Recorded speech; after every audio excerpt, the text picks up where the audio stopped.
Welcome, everybody, and thank you for joining us.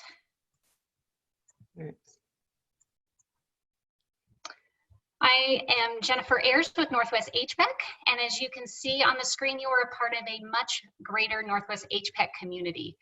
If this is the first time you've participated in a Northwest HPEC event, welcome, and if you've been with us before, welcome back.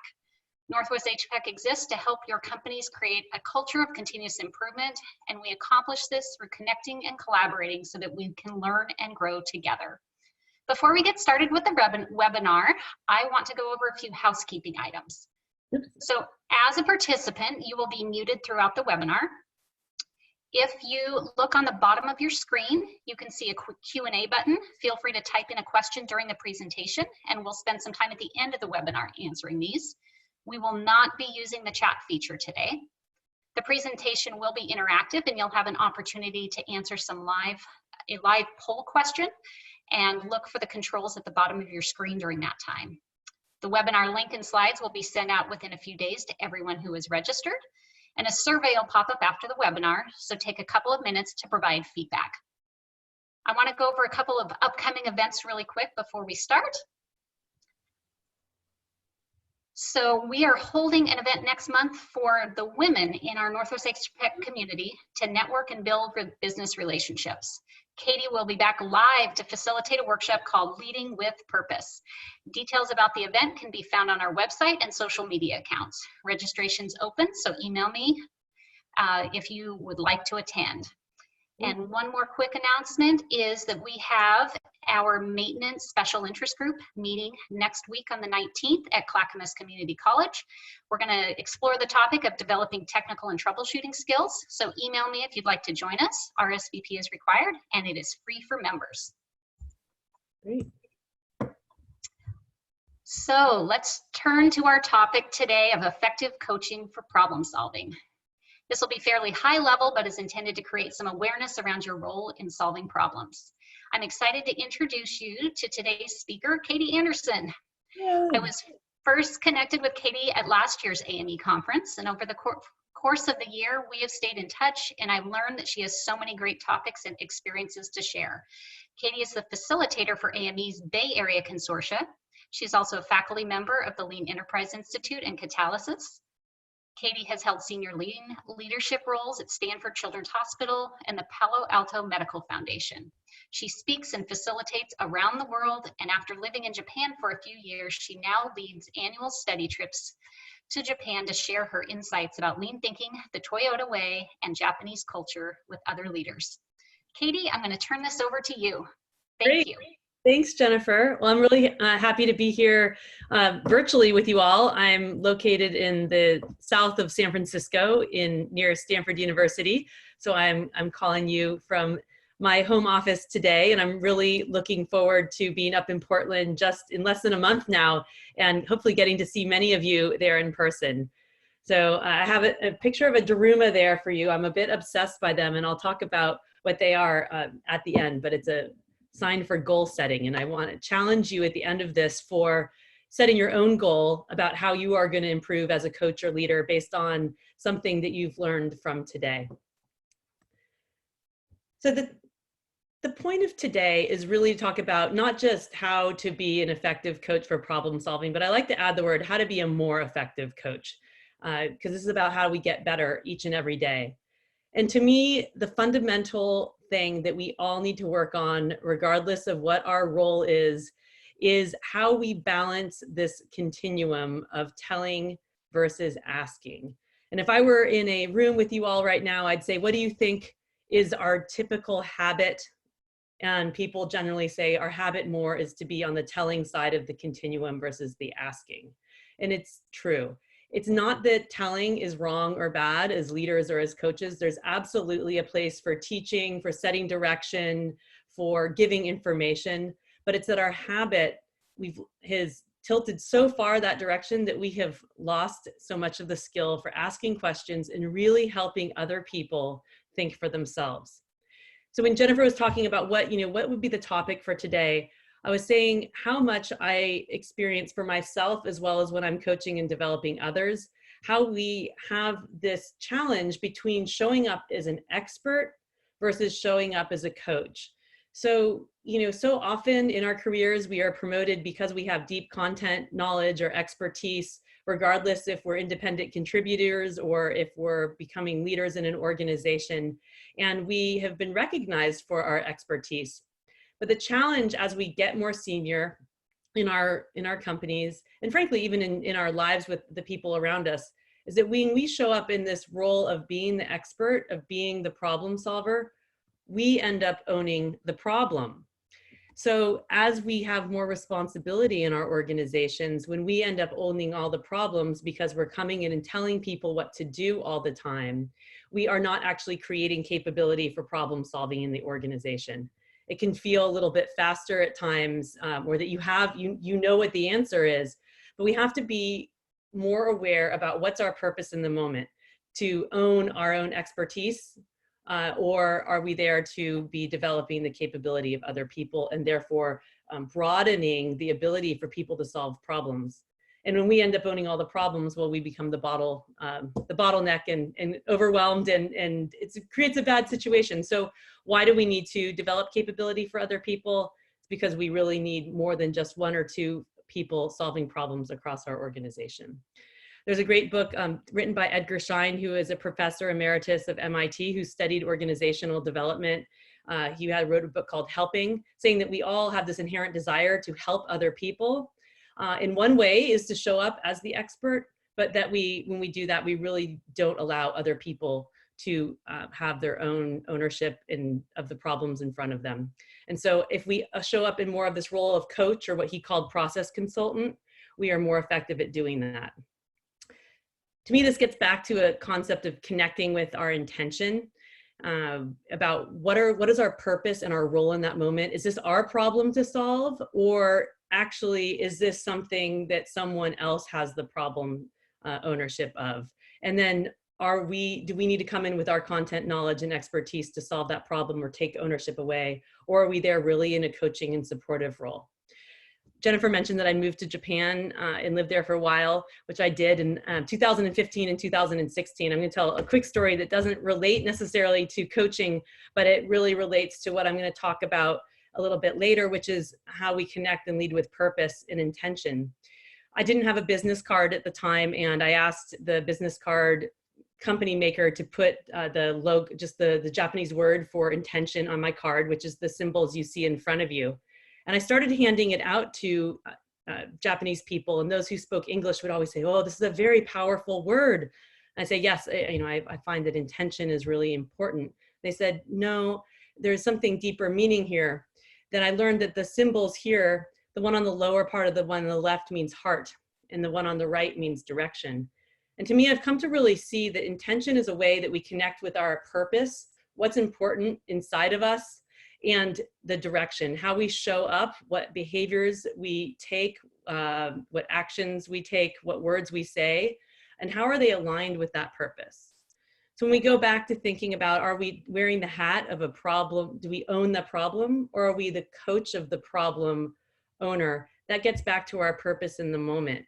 Are we there to solve the problem ourselves and just be fast and move, or are we there also to create some capability and confidence in other people? So then the things that we do differ based on what our purpose is in that moment. So having that awareness of what is our role, what is our purpose, and then what are the things that we need to do to align with that purpose. So I have 7 things that I've put together, 7 sort of more practical tips and tricks about things that you could do to become a more effective coach of problem solvers in your organization. This is not an exhaustive list, and of course we'll go into many more things in the workshops in the future, but here are things that I offer for you. So the first is to take an intention pause. And actually, it was really great. I was on a coaching call this morning with a community in the Netherlands. I do some group coaching, and a woman came back and said that this comment that or suggestion I'd made at a workshop a month ago in the Netherlands has really changed how she is showing up as a coach and a leader. So she commented today that how so often she's running from meeting to meeting, and sometimes she is the problem owner, and sometimes she's actually the coach. And we get so fast and in our, what's happening in our daily lives, that we forget what our role is, what is our purpose in that moment. And by taking even just 10 seconds, 1 minute to connect with, okay, what is my purpose in this next meeting? What is my purpose in this session here or this interaction? We can better connect how we show up to align with that purpose. And I have found this to be very helpful for myself too, grounding myself in my practice, and really, am I there to, you know, to dig into that problem and to be the owner, or do I need to show up in a different way? And there's some other tips here on how you might show up to be more effective if you're trying to coach. So the second is to pay attention to the quality of your questions. Edgar Schein says that if we are in a coaching role, this process consultant role, the most effective thing we can do is ask questions. Most of us know that as coaches, we need to ask questions, but not all questions are created equal. This very strange looking animal is actually a wolf dressed up as a sheep. And more often than not, and I challenge you to pay attention to the quality of your questions, we are asking leading questions which are really telling people our ideas or suggestions of what to do, rather than asking a true humble inquiry question for which we do not have the answer to. What if you tried my great idea, or have you talked to so-and-so, or whatever it is? This is not a humble inquiry question. And I encourage you to really think about what's coming out of your mouth. And if you catch yourself asking a leading question, something that could be answered as a yes or a no, or you're asking multiple choices, to pay attention to that and think, how could I reframe this as a question starting with what or how? Now, granted, some of those questions can be disguised as a fake question too, like, what if you tried my great idea? But typically, if we ask a question starting with what or how, it is more likely to be a question that we don't have the answer to, and is going to be more on that asking end of the continuum rather than the telling end, hidden as a question. The third recommendation I have, and we all know that we should be listening, but not just to be listening with open ears, but to be listening with open eyes, an open mind, and an open heart. We often filter what we expect people to be saying or doing, but if we come from a place that we are truly there to see and learn and help that other person, so to go back to our purpose and our intention, to really hold the space for them to think and to express what's going on in their minds. And then we are able to ask more effective questions based on what's going on for them. So to really to have those, the openness to receive what people are experiencing, what they're thinking, and what they're struggling with. The fourth trick or tip is to ask a question before answering a question. So this happens all the time, and I catch myself immediately. I really want to tell people, they ask me a question, and especially when I'm facilitating or I'm coaching, they're expecting me to have the answers. I'm the expert in front of the room. But more often than not, you'll be surprised that if someone asks a question, they either have the answer inside themselves already, or they will partially answer the question for themselves. And when we jump in and give immediately our idea, we take away some of that confidence and knowledge for themselves. So asking a question to get deeper understanding of that person's thinking can be helpful for you as a coach, and can be helpful for the other person. So for example, someone asks a question, I will respond and say, well, what's one idea you have about that? Or what is one thing that you have tried so far? I get to learn more about the context of why they asked that question, or some of the thinking they have. And then I'm able to assess, really, do they need more help? Do they not have the knowledge? Or they actually start talking and find that they've answered the question in part themselves. So it's not about always just staying and asking questions, because at some point, that if someone's really stuck, continuing to ask questions actually does a disservice and is not aligned with your purpose in that moment. But we make the assumption that people need to tell us more than they actually do. So try asking a question before answering a question. The fifth is to, especially when we're regard to problem solving, help people challenge assumptions. So we assume we know a lot, but we make these assumptions and help people understand, are they really validated the facts of what's going on? Some questions I learned this comes from Toyota, a lot of their deeper reflection.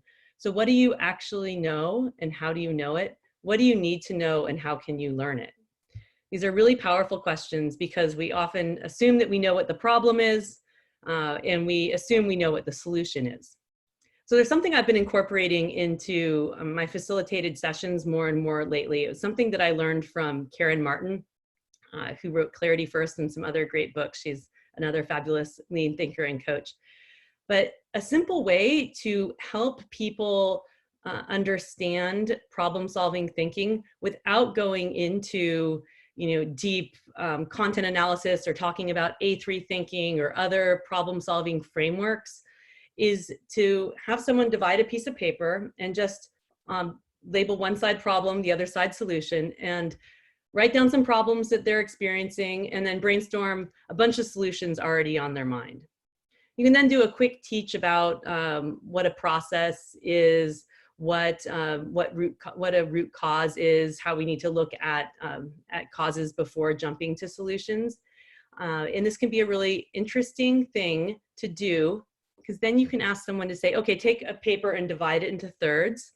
And now title one, problem, the middle one, possible causes, and the right side, possible countermeasures. And without doing much teaching on root cause problem solving, people will get the ahas that slowing down a little bit and starting to think a little more deeply of this middle portion of what are some of the causes to the problems that are presenting to me, gets them thinking a little bit more deeply, truly into problem solving. And then the things that they come up with possible countermeasures often is a bigger list and is different from what they'd come before. And this can be a really interesting way to talk about and highlight how we jump to conclusions. We assume we know what a problem is and we know what a solution is. And just slowing down a little bit can help us think more deeply. So little coaching tip for you there. The sixth one is to be frequent. We tend to batch our coaching of other people. So we have to have an hour block once a week on the calendar. And I've been experimenting with doing more frequent, shorter coaching sessions. And this is something I learned from my friend Karen Ross. Checking in 15 minutes about what did you plan? What did you expect to happen? What did you learn? Helps people get into this habit of problem solving, of the plan, do, study, adjust cycle. Rather than waiting for a week or two, we're helping people do shorter cycles and turn that plan, do, study, adjust wheel. So the more frequently you check in as a coach, the more frequently you're helping develop that habit of problem solving thinking. And the seventh is, as a coach, to seek feedback. For example, asking a process question such as, how was I helpful today? Or what was a helpful question can serve two purposes. One, it gives you feedback as the coach on, really how you're performing and supporting that person and developing their skills. And two, it helps the other person think more deeply again. I have found that when I ask this question, if people start talking about the question they found most helpful, they start talking a little bit more and diving back into the problem solving. And so it actually helps them continue on the problem solving cycle. And again, I want to get back to what is problem solving thinking. It goes back to just scientific method and turning this plan, do, study, adjust cycle. We can use many frameworks like A3 thinking, if you've heard of that. Many people are practicing what's called the Toyota Kata. These are all patterns of helping people practice scientific thinking, both as learner and as coach. So what's actually happening? What's the gap? What should be happening? How are we going to adjust to close that gap? What's our plan? What are we going to do and test? And then what did we learn? And it's this difference between what we expected to happen and what actually happens, where that learning is. So as coaches, how can we give people space for that thinking? And how do we ourselves not jump in telling all the time and therefore cutting out that opportunity for the learning for the other people? And when we show up just a little bit better and more coach-like in our everyday interactions, we'll be surprised at how much more thinking and the richness of thinking that happen in our organizations. I want you to set your intention about one thing that you're going to practice with intention or more intention over the next 30 days to improve as a coach or a leader. I have many of these, and for those of you coming in December, I will have some mini Darumas to hand to you to set your own goals as well. This is about perseverance, fall down 7 times, get up 8. I don't want to do it on my hand here, but this is weighted and it will always write itself. So know that you're not going to be perfect, and that's okay, and nor will your learners, but it's about continuing to practice and continuing to get better and paying attention to what's your purpose in the moment. What hat are you wearing? What is your responsibility? Are you problem owner or are you coach? And then what are things that you need to do to best align your actions with that? So we're going to ask on the poll, what is one word that you are taking away from today? And you can put that on the poll later. And I want to open it up to some questions. I know we have about 10 minutes, 9 minutes here. And I know this is a lot of telling for me, so I'd rather ask, what questions do you have? And let's have a dialogue. So go ahead, and there's a Q&A button at the bottom of your screen. So if you've got some questions for Katie, go ahead and type those in, and the two of us will broadcast that and answer for you.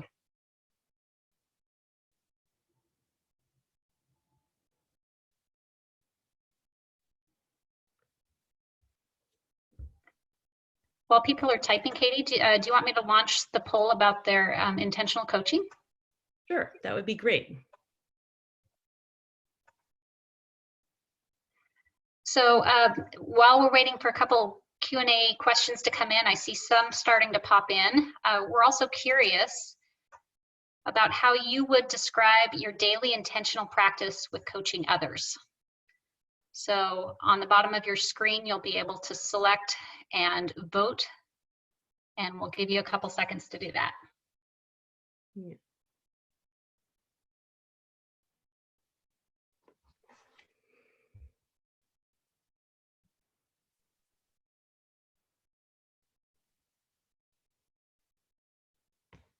All right. Still ticking up there, just a second. All right, I see some of the questions popping up now, so maybe I'll go through some of that. I see Pam White asked a question. Do you have a favorite go-to question when the learner says they don't know what their next step is? So that's a great question, Pam. I don't have like a specific go-to question, but I usually would try to ask a question, for example, what have you tried so far? I like to say, like, what is one idea that you have? Because sometimes people get very overwhelmed with all thinking that they have to come up with everything. But if you put it down to just, what's one thing, one idea, and then you can really hear where they're at. There may be times when someone is really, truly stuck that you might offer up a suggestion, but you really need to see evidence of some thinking and some being stuck. And then label, if you're going to give a suggestion, instead of asking a leading question, say, I'm going to put a teaching hat on. I want to give you an example about how I might approach this, or what something I've done before, or that I know that, Bob has a lot of information on this topic. You may want to consider talking with him. So I'd say I'm putting, a teaching hat on, and then I'll say, I'm going to put my coaching hat on. So what do you think about that? So that would be one way that I would deal with that. But I don't want to just immediately assume people need my advice. Do you want me to share the results of the poll real quick, and then we can jump back to Q&A? Yeah, there's a lot of questions here. Great. Yeah, they're starting to pop up. So just really quick, we'll put that on the screen. All right, cool. It's like most of you fall right there in the middle. Yep, that's great. There's some good practicing. And that's, I would say the continuum of practicing the mastered is a long continuum. I'd put myself sort of between practicing and mastered, because it's typically intentional, and I try and do it every day. And the thing is, it's not about how we show up just at work or at home. As we put more intention to how we're showing up and connecting more with our purpose, you'll find it goes over all parts of your life. In fact, my mother, who's a therapist, so I grew up in a very asking questions kind of family, said about 8 years ago, when I started really putting a lot of work into my coaching, She said I became a better listener, a better daughter, she could tell us a better mother, because I was slowing down, listening more, interrupting less, and really asking much more effective questions. So stay on the path and keep trying. All right, so I'm scrolling down some of these questions here. Oh yeah, okay, this is a good question here. How do you balance the frequent coaching check-ins with sustained demands in a production environment? So I'm continuing to practice with this myself, and it doesn't always work perfectly, but usually you can find 10, 15 minutes to check in with someone rather than trying to find like an hour-long block on a calendar. So, the way I do this then is we just look at our calendars at the end of the 15-minute coaching session and say, all right, in 3 days, I'm going to come back in when, or 2 to 3 days, when's the time? We just stay in touch that way. So it can be sometimes easier to find shorter periods of time than trying to find a big chunk. Someone said when I'm coming to Portland, I'll be Portland the first week in December. So come to that session that Jennifer is organizing, and hopefully I'll be back in Portland more than once. Oh, there's a great question here by Jeff Mason. If you are coaching other coaches, how can you help them recognize the difference between being the expert and the coach? This is great, Jeff. It's a lot of the work that I do, in both when I led internal process improvement teams as well as what I do now. And it's about helping the people in a role called coach understand that they play a few roles. One is, teaching and providing structures for learning for people, in knowledge and information around, process improvement techniques, but also getting awareness that when they come in and behind the scenes are doing all of the problem solving, that they're not then actually delivering on their greater purpose, which is developing capability in the organization to solve, broader problems as well. So having someone be what I call a second coach, helping coach that person on their coaching skills, can be really helpful too, and to help hold up that mirror about what's happening in the moment.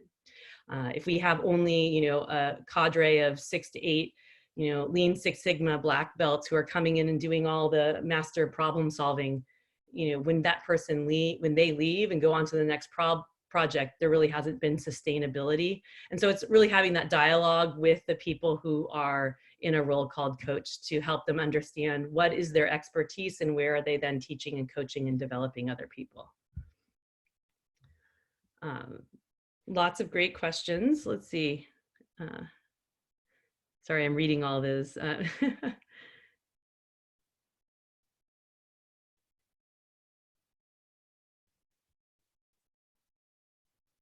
Oh, there's one. Have you, Adam said, Epperstein says, have you found there are common reactions or learning behaviors which require different coaching styles, similar to styles of learning?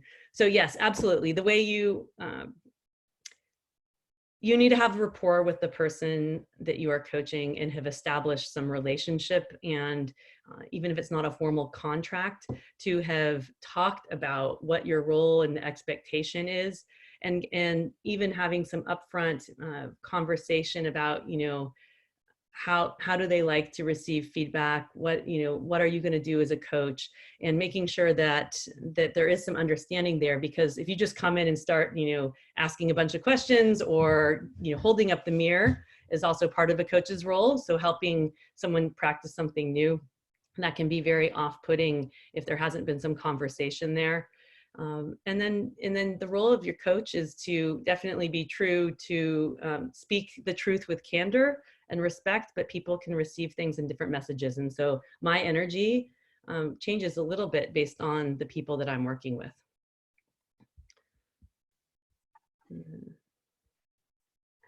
Why don't you take one more really quick, and then we will wrap this up. So we're pretty much at the end of our time together.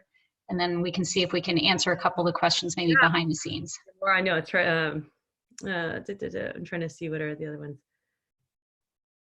Okay, it is difficult to change from telling what to do to asking what to do. And do you have any tips on how to make this mindset change?